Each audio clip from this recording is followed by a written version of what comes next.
Salam tunggu TPI, selamat malam pemirsa TPI dimanapun Anda berada. Setelah kita menyaksikan perebutan gelar juara tinju dunia versi IBS di kelas menengah antara Sebastian Sisseser menghadapi Roman Karmasin.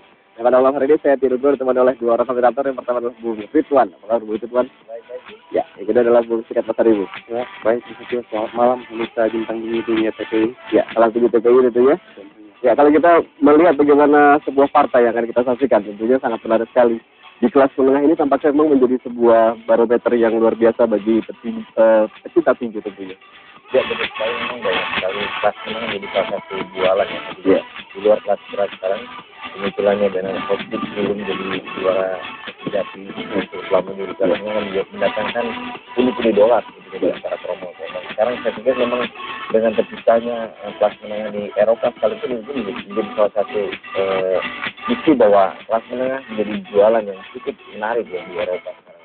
Ya, kelas menengah di Eropa tampaknya memang menjadi sebuah jualan baru bagi para promotor di sana. Ya, Anda melihat apakah Sauerland sendiri sebagai promotor ini sudah memang menjual dengan baik bagaimana kelas menengah untuk berada di Eropa?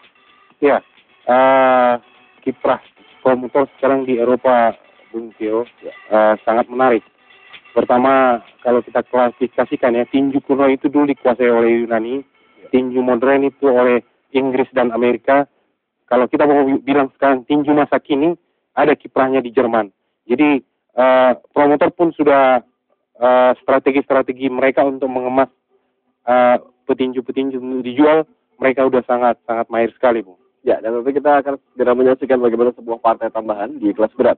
Berbicara mengenai kelas berat, tampaknya ini menarik sekali kalau kita lihat bagaimana Klitschko bersaudara tampaknya masih menjadi petinju yang dicari oleh petinju manapun. Kemudian ada David Haye di kelas WBA dan juga tentunya menarik sekali kalau di IBF ada juara yang menarik sekali. Bagaimana persaingan di kelas berat ini?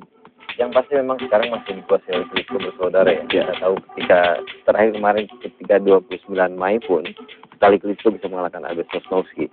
Artinya bahwa keluarga ini memang masih menjadi salah satu kekuatan di Eropa, di dunia juga, dan kemudian ada David Haye yang menguasai di WBA. Artinya bahwa seluruh kelas berat memang menjadi tanggung jawab atau katakanlah sekarang yang dimiliki oleh kekuatannya oleh Eropa. Ya. Sementara Amerika ya sementara harus terpinggirkan dulu, Bung ya. Ya, tapi untuk unifikasi tampaknya berat di kelas berat ini. Ya, untuk klasifikasi untuk diunifikasi memang saat sekarang ini sangat tidak menjanjikan untuk tinju kelas berat. Tapi tidak perlu ragu karena bintang-bintang tinju masa depan di kelas berat banyak yang muncul seperti Povetkin, ya, Marco Huck, Thomas Adamek. Ini bintang-bintang akan menyaingi Klitschko bersaudara ini, Bung. Ya, kita akan segera menyaksikan partai perebutan atau maksud saya di partai tambahan di kelas berat Oleg Platov petinju asal Ukraina menghadapi Benga Olofun. Banyak sekali petinju Eropa Timur yang tampaknya sekarang sedang naik daun di kelas berat. Ya, seperti yang Anda tahu bahwa Jerman menjadi salah satu pusat migrasinya. Ya.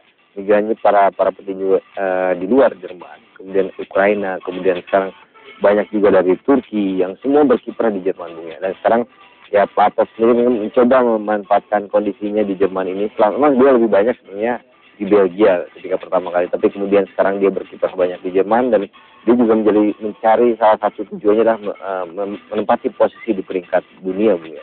Ya, dan tentunya lawannya adalah petinju Afrika. Apakah Anda melihat Afrika menjadi sebuah sumber atau banyak sekali petinju asal Afrika di saat ini? Ya, pergeseran peta kekuatan tinju dunia, Bu, bahwa ketika tahun 70 sampai awal 90 itu kita nyaris 90% petinjunya kelas berat. Tetapi masuk ke 90 sampai 2000 kita lihat petinju kelas berat itu adalah yang menjadi bintang petinju sedikit. Hanya satu sekarang yang ya, kita saksikan kedua petinju telah masuk ring adalah Oleg Platov, dia asal Ukraina berusia 27 tahun dengan rekor 29 kali naik ring, 28 kali menang, 1 kali kalah. Nampaknya rekor itu baik dengan 22 tahun juga betul 28 kali menang, 1 kali kalah, dan memang ini menjadi salah satu modal besar juga untuk seorang Oleg Platov. Sementara Benga Olofun dengan memiliki 18 kali kemenangan, 5 kali kalah dan 11 kali KO. Dan sebenarnya ada catatan yang menarik dengan Olofun ini sendiri bahwa cara fisik dia oke gitu, tapi dia punya banyak kelemahan, termasuk adalah bagaimana body shot misalnya, itu menjadi salah satu kelemahan dia di badan.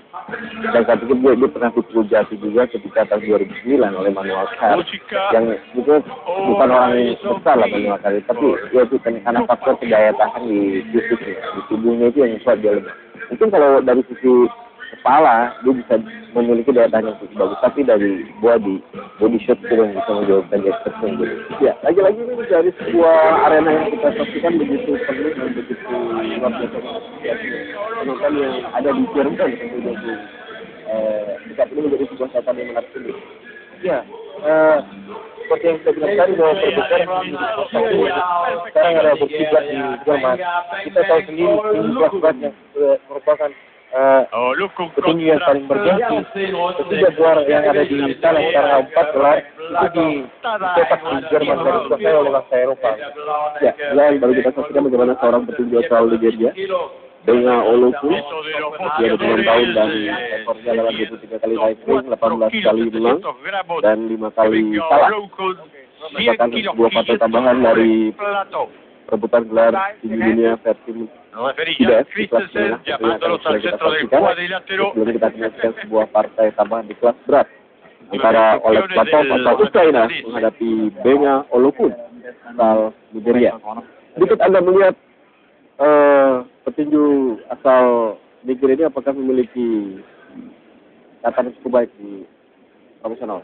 Ya, secara amati mungkin kita bicara amati, jadi memiliki catatan cukup bagus juga. Dia tampil di Atlanta di Athena ya, di Athena. Tapi memang dia sampai babak 16 besar.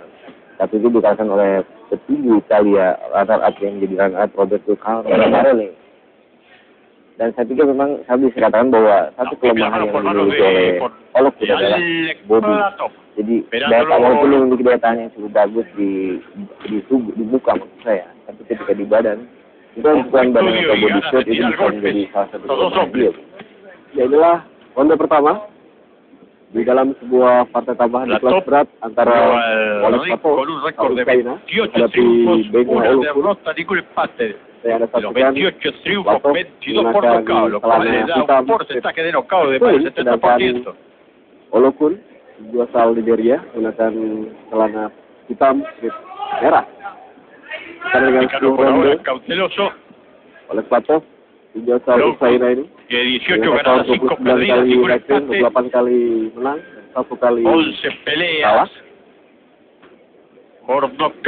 Terakhir Oleg Platov naik ring di tanggal 27 Juli tahun 2009. Setelah itu mengalahkan Dani Pariatko. Memang tampaknya petinju ini belum banyak sekali pengalaman di. Ya, betul sekali dalam catatan saya ada beberapa petinju yang bagus, lagi cukup bagus bisa menghadapi Oleg Platov ini. Salah satunya adalah juara WBO Henry Akindwan yang dia bisa merebut kemenangan split decision ya tahun 2006. Dia juga Denny Williams yang nggak tahu bahwa Denny Williams pernah ketemu dengan Mike Tyson juga. Dan ini menjadi salah satu kelebihan ataupun pengalaman yang berharga juga untuk Platov.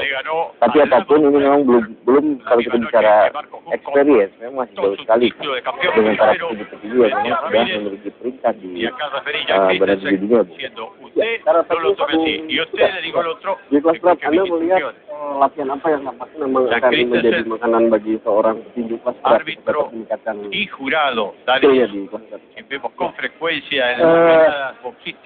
Sangat banyak kita lihat bahwa petinju kelas berat itu gerakannya lambat dalam melakukan serangan atau bertinju. Kunci utama dari bertinju itu adalah kecepatan. Kecepatan itu adalah harus berkali dengan kekuatan. Nah, untuk mengolah ini seorang atlet untuk dapat menciptakan hal-hal seperti itu, selain latihan yang rutin, dia benar-benar harus dapat menfokuskan antara teknologi untuk mengolah fisiknya menjadi maksimal. Ya, dan dari sini kita saksikan bagaimana Olofun mendapatkan hitungan dari wasit buat tekanan kali ini sekarang maupun ronde pertama berakhir. Anda melihat apakah Platov bisa dikatakan unggul di ronde ini?